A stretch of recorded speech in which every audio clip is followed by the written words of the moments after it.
¿Sabes cuánto duró la dinastía ptolemaica? ¿Con quién comenzó y con quién terminó? Desde un general macedonio que llevó el cadáver de Alejandro Magno, hasta una reina que desafió al Imperio Romano y sedujo a sus líderes. Desde Ptolomeo I Sóter hasta Cleopatra VII. Un linaje de más de 270 años que gobernó Egipto mezclando coronas griegas, ritos egipcios, guerras civiles, incestos dinásticos y alianzas con el poder más temido del mundo antiguo de Roma. Fueron 15 los Ptolomeos que ocuparon el trono, aunque muchos comparten el mismo nombre. Y al menos 7 mujeres llevaron el nombre de Cleopatra, símbolo de poder, política y tragedia.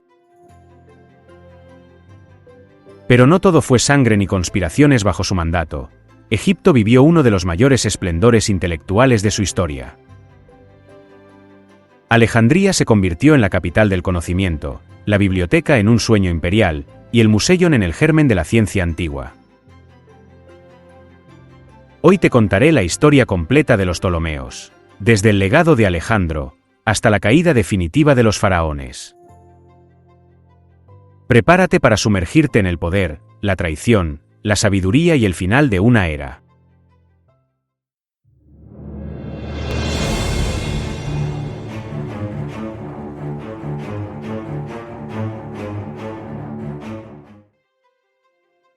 Ptolomeo I Sóter. De general de Alejandro a faraón de Egipto. Tras la muerte de Alejandro Magno en Babilonia, en junio del año 323 a.C., su imperio, que se extendía desde Grecia hasta la India, quedó sin un sucesor claro. Comenzó entonces un largo proceso de luchas por el poder entre sus generales, los llamados diadocos, que terminó fragmentando el imperio en varios reinos helenísticos.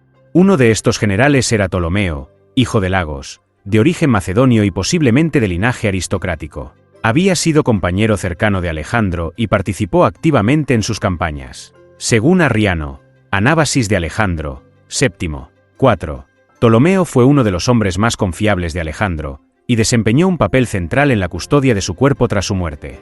Cuando el imperio fue dividido, Ptolomeo obtuvo el control de Egipto, una de las regiones más ricas del antiguo mundo. Alejandro había establecido allí una administración militar macedonia, pero el antiguo orden faraónico aún estaba muy presente, especialmente en los templos, el clero y las comunidades rurales egipcias.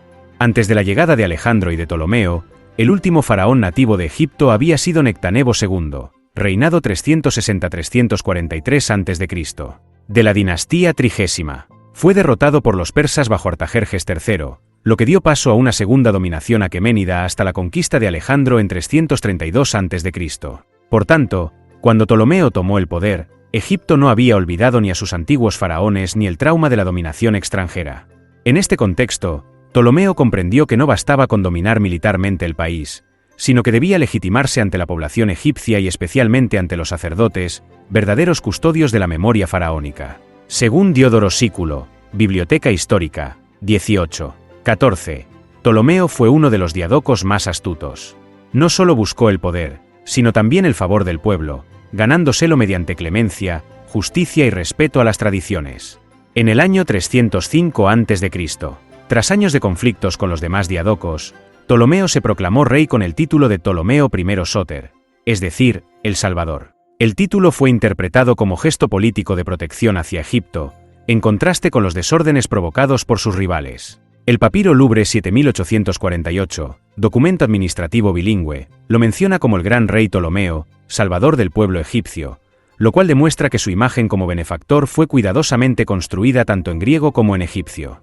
Además, el culto religioso se convirtió en un pilar clave de su política interna. Según la Estela de Méndez, y más tarde decretos como el de Canopo y la Piedra de Rosetta, los Ptolomeos se presentaron no solo como reyes, sino como intermediarios entre los dioses y el pueblo, en plena tradición faraónica. Se adoptaron títulos como hijo de Ra, y se promovieron construcciones y restauraciones de templos. Los egipcios, en general, no reaccionaron con hostilidad hacia el poder ptolemaico, al menos durante sus primeras generaciones. La aceptación vino, en gran parte, por el hecho de que los Ptolomeos respetaron y financiaron el culto tradicional, devolviendo privilegios a los sacerdotes y manteniendo intacta la cosmovisión egipcia, incluso si el núcleo político seguía siendo helenístico. Como señala el egiptólogo Jan Yoyote, especialista en la transición entre los faraones nativos y los Ptolomeos. Ptolomeo no fue un invasor al estilo persa. Fue un conquistador que entendió que, para quedarse, debía convertirse en egipcio ante los ojos del templo. Durante su reinado, Ptolomeo contrajo matrimonio con Berenice I, una noble macedonia de alto linaje, que había sido dama de honor de Eurídice, la primera esposa de Ptolomeo. Su unión con Berenice reforzó su legitimidad interna y marcó el inicio de la línea sucesoria directa de la dinastía ptolemaica. De ese matrimonio nació Ptolomeo II Filadelfo, quien sería preparado desde joven no solo para el ejercicio del poder, sino también en el aprecio por el saber, la administración y la diplomacia. Según los testimonios indirectos conservados en crónicas helenísticas posteriores, Ptolomeo I inculcó a su hijo el valor de la prudencia frente a la ambición, el interés por la cultura como forma de prestigio y control, y el respeto por el legado egipcio como eje de la estabilidad del reino. Esta educación mixta militar, intelectual y política, explicaría en parte la continuidad y solidez de la dinastía en sus primeras generaciones.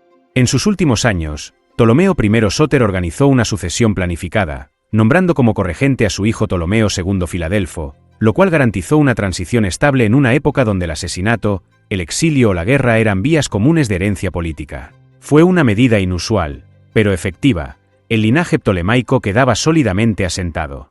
Su capital fue Alejandría, ciudad fundada por Alejandro Magno pero desarrollada por Ptolomeo como centro político, económico e intelectual del nuevo Egipto helenístico. Bajo su impulso, Alejandría se convirtió en una metrópolis portuaria vibrante, dotada de infraestructura planificada, grandes avenidas y edificios públicos monumentales. Allí inició la construcción del Museion, una institución única en el mundo antiguo, dedicada a la investigación, la ciencia y las artes, de la que luego formaría parte la célebre Biblioteca de Alejandría. Aunque su hijo terminaría muchas de estas obras, fue Ptolomeo y quien las concibió como proyecto de Estado. En términos diplomáticos, Ptolomeo fue extremadamente hábil. Evitó campañas expansionistas desmedidas y prefirió consolidar alianzas con otras casas reinantes del mundo helenístico. Mantuvo relaciones estables con Macedonia y Seleucia, aunque también se enfrentó militarmente a Antígono Monoftalmos, al que derrotó en Gaza en 312 a.C., y posteriormente en la batalla naval de Salamina, Chipre, asegurando el control de rutas claves del comercio marítimo. Más allá del trono, Ptolomeo tuvo una faceta que lo distinguió de otros reyes helenísticos. Fue escritor. Compuso una historia de Alejandro, obra hoy perdida pero muy influyente. El propio Arriano, autor de la Anábasis de Alejandro, se basó en los escritos de Ptolomeo para su relato, y lo consideró una fuente fiable debido a su cercanía a los hechos y su criterio. Esta faceta literaria indica que Ptolomeo no era solo un hombre de poder, sino también alguien interesado en preservar la memoria histórica y construir una narrativa política a través del texto. Murió en el año 282 a.C., con más de 80 años, habiendo fundado no solo una dinastía, sino también un nuevo modelo de realeza en Egipto helenístico en forma, egipcio en esencia, y plenamente adaptado a las complejidades culturales de su tiempo. Su reino quedó consolidado, con un sistema administrativo sólido, alianzas estables, una identidad visual y religiosa legitimada, y una capital que pronto se convertiría en uno de los centros intelectuales más importantes del mundo antiguo. Ptolomeo II y III. Esplendor cultural, poder naval y legitimación religiosa.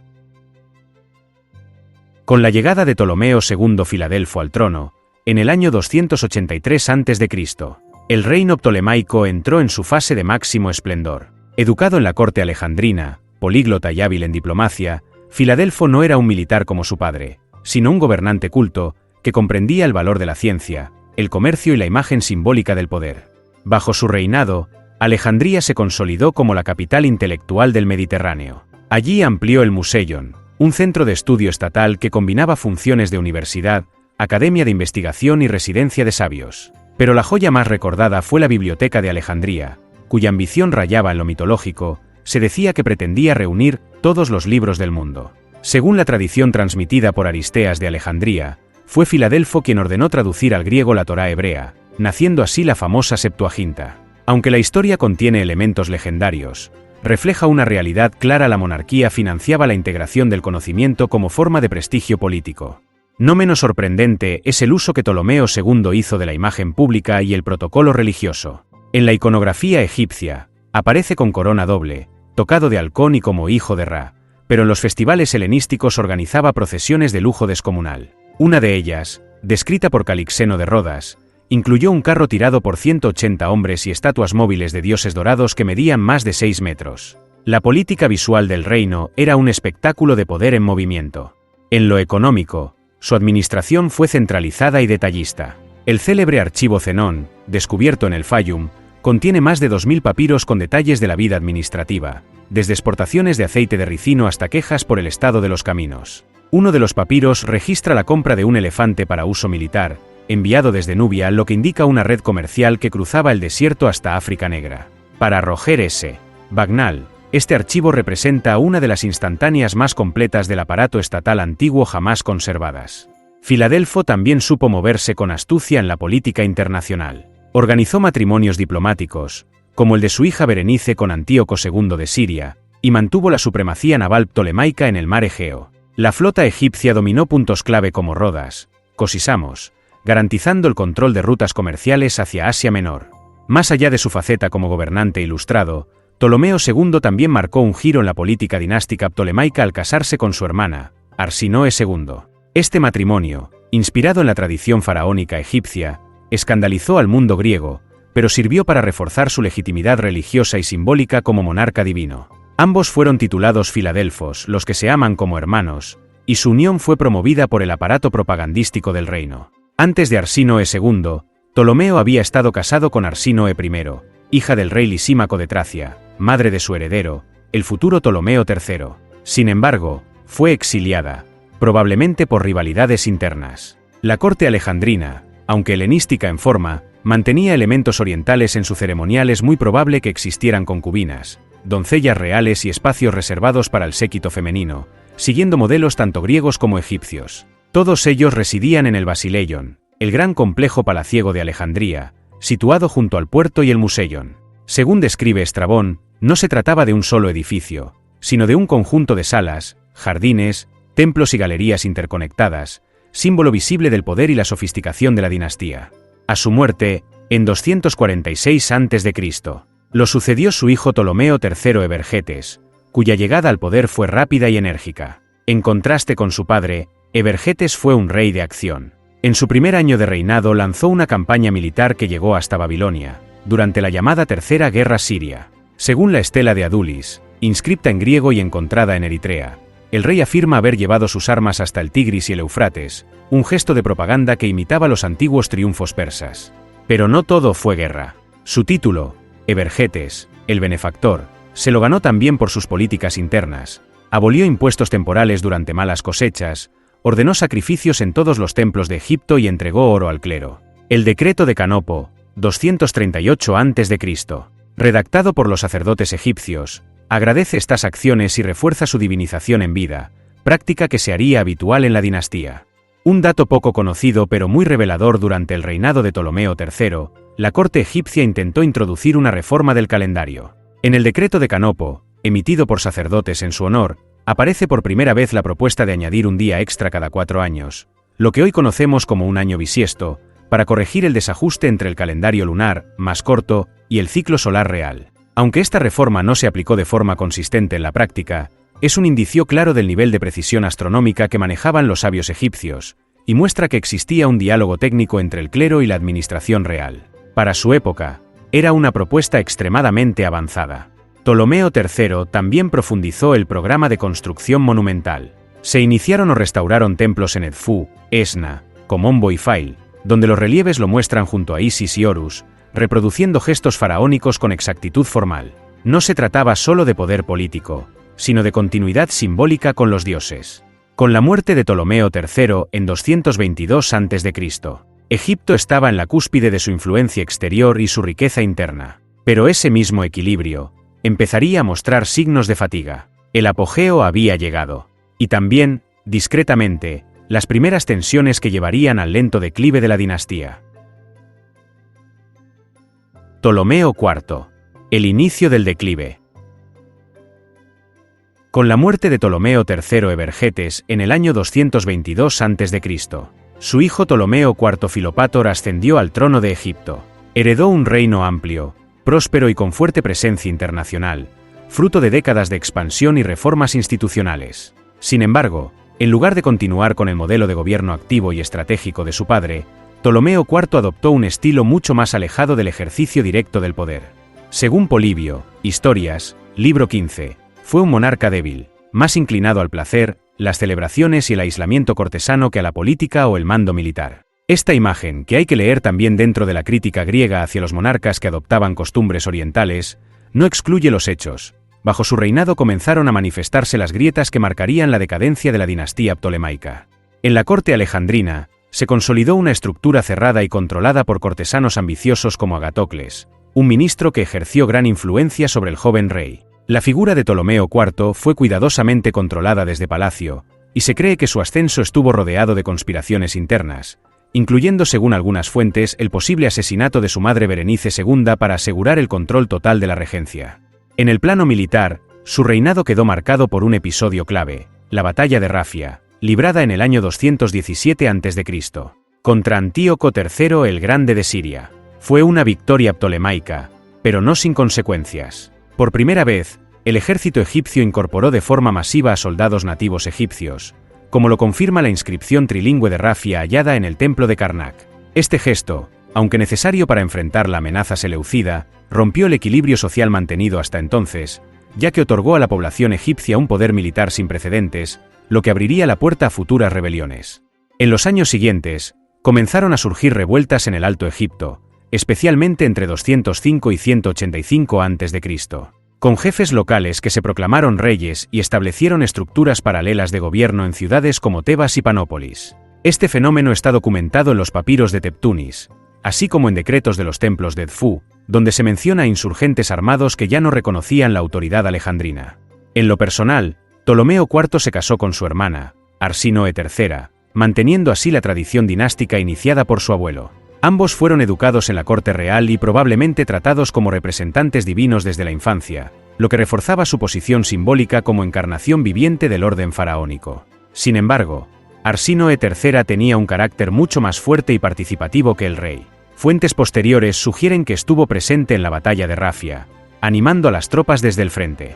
Aún así, tras su muerte, su memoria fue borrada casi por completo de los registros oficiales, lo que algunos estudiosos interpretan como parte de las purgas palaciegas impulsadas por los ministros de confianza del rey. Las crisis sucesorias que marcarían las generaciones siguientes comenzaron a gestarse ya durante el reinado de Ptolomeo IV. La debilidad del monarca y la concentración del poder en manos de sus ministros abrieron paso a un clima de intrigas palaciegas y desconfianza dentro de la propia corte. Aunque en los templos aún se le representaba como soberano absoluto, la autoridad real empezó a vaciarse por dentro. Los gobernantes seguían llevando la corona doble y ofreciendo sacrificios en los relieves, pero el vínculo real con el país y con su gente empezaba a deshilacharse. Y mientras Egipto se replegaba sobre sí mismo, Roma, desde la distancia, empezaba a tomar nota. Aún no intervenía, pero ya estaba observando. Ptolomeo V y VI. Entre alianzas, infancia en el trono y el retorno del legado egipcio. Tras la muerte de Ptolomeo IV en el año 204 a.C., el trono de Egipto pasó a manos de su hijo, Ptolomeo V Epífanes, quien apenas tenía 5 años. Fue una de las sucesiones más delicadas de toda la dinastía con el rey niño. El poder real quedó en manos de regentes y cortesanos, y el clima ya inestable del final del reinado anterior se tornó aún más vulnerable.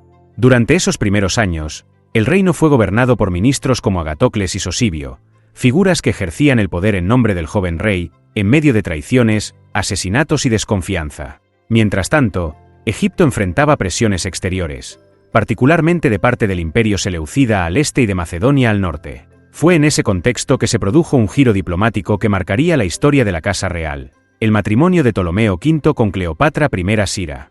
Cleopatra I no era egipcia ni griega, era hija de Antíoco III el Grande, el poderoso rey seleucida de Siria, y Laodice III. Su llegada a la corte alejandrina selló una alianza de paz entre dos de las grandes potencias helenísticas del momento. Fue una decisión política clave. En lugar de continuar con la práctica dinástica de casarse entre hermanos, se eligió una esposa extranjera. Este gesto rompía con la tradición egipcia faraónica, pero fortalecía la estabilidad regional. Cleopatra I fue muy bien recibida en Egipto, y tras la muerte de Ptolomeo V en 180 a.C., asumió la regencia en nombre de su hijo, Ptolomeo VI Filométor, gobernando con autonomía y gran respeto por parte del clero y la administración. Fue una figura políticamente activa, y una de las pocas mujeres extranjeras en la dinastía que ejerció el poder real sin compartirlo. El matrimonio entre Ptolomeo V y Cleopatra I dio origen a una nueva etapa de la dinastía, marcada por la mezcla de sangres reales egipcia y siria. Tuvieron al menos 3 hijos conocidos. Ptolomeo VI Filometor, el heredero. Cleopatra II, que sería reina y también esposa de su propio hermano. Ptolomeo VIII Evergete II, que jugaría un papel clave en las futuras guerras civiles. Con la llegada de esta nueva generación, la dinastía recuperó plenamente la práctica de los matrimonios entre hermanos, ahora no solo como un gesto tradicional, sino como una forma de blindar el trono frente a injerencias externas. Ptolomeo VI y Cleopatra II reinarían juntos durante años, inaugurando una etapa de poder compartido que buscaba proyectar unidad y continuidad en medio de crecientes tensiones. Durante los primeros años de su reinado, Ptolomeo VI Filometor gobernó bajo la tutela de su madre, pero pronto comenzó a ejercer el poder junto a su hermana y esposa, Cleopatra II, en uno de los intentos más duraderos de gobierno de la dinastía. Ambos buscaron mantener la continuidad del legado egipcio, participando activamente en las ceremonias templarias y reforzando su imagen como monarcas piadosos. En relieves de Edfú y Dendera aún se los representa juntos, haciendo ofrendas a los dioses, rodeados de los títulos tradicionales de la realeza faraónica. Sin embargo, su reinado no estuvo libre de tensiones. En el exterior, Egipto se vio envuelto en la llamada Sexta Guerra Siria, un conflicto contra el imperio seleucida que acabó con una intervención decisiva de Roma, marcando un antes y un después en la soberanía ptolemaica. Aunque el matrimonio entre Ptolomeo V y Cleopatra I había sellado una alianza de paz con el imperio seleucida, esa unión no impidió que, una generación después, las tensiones resurgieran con fuerza. Cuando Ptolomeo VI Filometor heredó el trono siendo aún un adolescente, su tío Antíoco IV Epífanes, rey de Siria y hermano de Cleopatra I, aprovechó la debilidad política egipcia para reclamar territorios en Celesiria. El parentesco familiar no detuvo sus ambiciones, y así estalló la Sexta Guerra Siria, 170-168 a.C., en la que Egipto fue invadido y parcialmente ocupado. Esta crisis dinástica y militar acabó provocando una intervención directa de Roma, que obligó a Antíoco IV a retirarse, estableciendo un nuevo equilibrio geopolítico en la región. Pero el equilibrio dinástico no duraría. Tras la muerte de Ptolomeo VI, el ascenso de su hermano menor Ptolomeo VIII Evergete II, apodado Fiscón, marcó el comienzo de una nueva etapa de caos familiar. Lo que empezó como una convivencia entre hermanos terminó convirtiéndose en una lucha abierta por el trono. Ptolomeo VIII se casó primero con su hermana Cleopatra II, y más tarde, en un giro provocador incluso para los estándares de la época, con su propia sobrina e hijastra, Cleopatra III, hija de Cleopatra II. Esta doble unión dinástica desató una guerra civil sin precedentes dentro de la familia real, en la que madre e hija llegaron a ser reinas rivales y enemigas declaradas. La tensión estalló con fuerza hacia el año 132 a.C., cuando Cleopatra II lideró una rebelión desde Alejandría, contando con el apoyo del pueblo contra el rey. Ptolomeo VIII respondió con represalias brutales, exilió a la reina, ordenó ejecuciones y, según algunas fuentes, hizo asesinar al hijo que había tenido con Cleopatra II, un acto que rompió cualquier posibilidad de reconciliación inmediata. Los papiros de ese tiempo registran disturbios fiscales, desórdenes locales y pérdida de control administrativo en varias regiones, especialmente en el Alto Egipto. Fue una guerra no solo de intereses, sino también de símbolos. Templos y documentos fueron utilizados para legitimar a uno u otro bando, mientras el país sufría una fragmentación que ya parecía irreversible. Finalmente, en el año 124 a.C., las tres figuras, Ptolomeo VIII, Cleopatra II y Cleopatra III, acordaron una reconciliación formal, compartiendo de nuevo el poder en una tregua incómoda. Pero el daño ya estaba hecho. La dinastía había perdido parte de su legitimidad ante el pueblo, el aparato estatal estaba desgastado, y Roma comenzaba a intervenir más activamente en los asuntos internos de Egipto. El final del capítulo de los hijos de Cleopatra I marcaba también el cierre de la última etapa de relativa estabilidad ptolemaica, y dejaba al reino dividido, resentido y en manos de alianzas tan frágiles como sangrientas. Ptolomeo IX, décimo y undécimo. El poder dividido y el reino al borde del abismo. Tras la tregua forzada entre Ptolomeo VIII, Cleopatra II y Cleopatra III, el trono de Egipto entró en una nueva fase de inestabilidad, protagonizada por sus descendientes inmediatos. La dinastía ptolemaica, que había mantenido un control más o menos estable durante casi 2 siglos, comenzó a fragmentarse de forma irreversible. A la muerte de Ptolomeo VIII en 116 a.C., su hijo con Cleopatra III, Ptolomeo IX Latiro, fue proclamado rey. Sin embargo, su ascenso al trono fue fruto de una tensión familiar. Cleopatra III prefería a otro de sus hijos, Ptolomeo X Alejandrous I, y la relación entre madre e hijo pronto se volvió insostenible. En el año 107 a.C., Latiro fue expulsado de Egipto por su propia madre, quien colocó en el trono a su hijo más joven, Ptolomeo X. Este tipo de sucesiones forzadas y cambios dinásticos reflejan el grado de descomposición interna del poder. Los papiros administrativos de Teptunis y los informes griegos sobre Alejandría en esta época muestran un reino dividido entre simpatías rivales, regiones que obedecían a distintos pretendientes y una corte completamente dominada por la desconfianza. En medio de esta crisis destacan también dos hijas de Cleopatra III, Cleopatra IV y Cleopatra Selene, utilizadas como piezas diplomáticas en alianzas con reinos vecinos, especialmente Siria. Su papel fue importante, pero indirecto, y su destino refleja cómo incluso las princesas reales quedaban atrapadas en las maniobras de poder y rivalidades familiares.